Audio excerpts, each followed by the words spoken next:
जिले मीरपुर खास तालुके शुजाबाद यूसी झलूरी बजे गवर्नमेंट प्राइमरी स्कूल गोठ मोहम्मद रहीम शोरो जी 1990 में तामीर थियल इमारत ज़बून बढ़जी वई।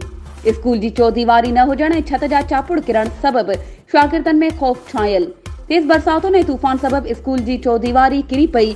रहवासियुनि ऐं स्कूल इंतजामिया मूजिब मीरपुर खास एजुकेशन डिपार्टमेंट के काफ़ी दफ़ा दरख़्वास्तूं ॾिनियूं आहिनि, पर अमल नाहे थियो। इमारत ज़बून हुजण सबब हंधा हंधा ॾार पइजी विया आहिनि। 100 खां वधीक ॿारड़ा शागिर्द स्कूल में तालीम पिराए रहिया आहिनि। इन्हनि ॿारनि जो मुस्तक़बिल तबाह थियण खां बचायो वञे। स्कूल जे हेडमास्टर मूजिब स्कूल जे SMC जे फंड मां असां मरम्मत कंदा रहियासीं, पर कम घणो हुजण ऐं पैसा घटि हुजण जे करे वरियो कम नाहे थी सघियो। SMC जा पैसा बि अचण बंदि थी विया आहिनि ऐं स्कूल ॾींहुं ब ॾींहुं ज़बून थी रहियो आहे।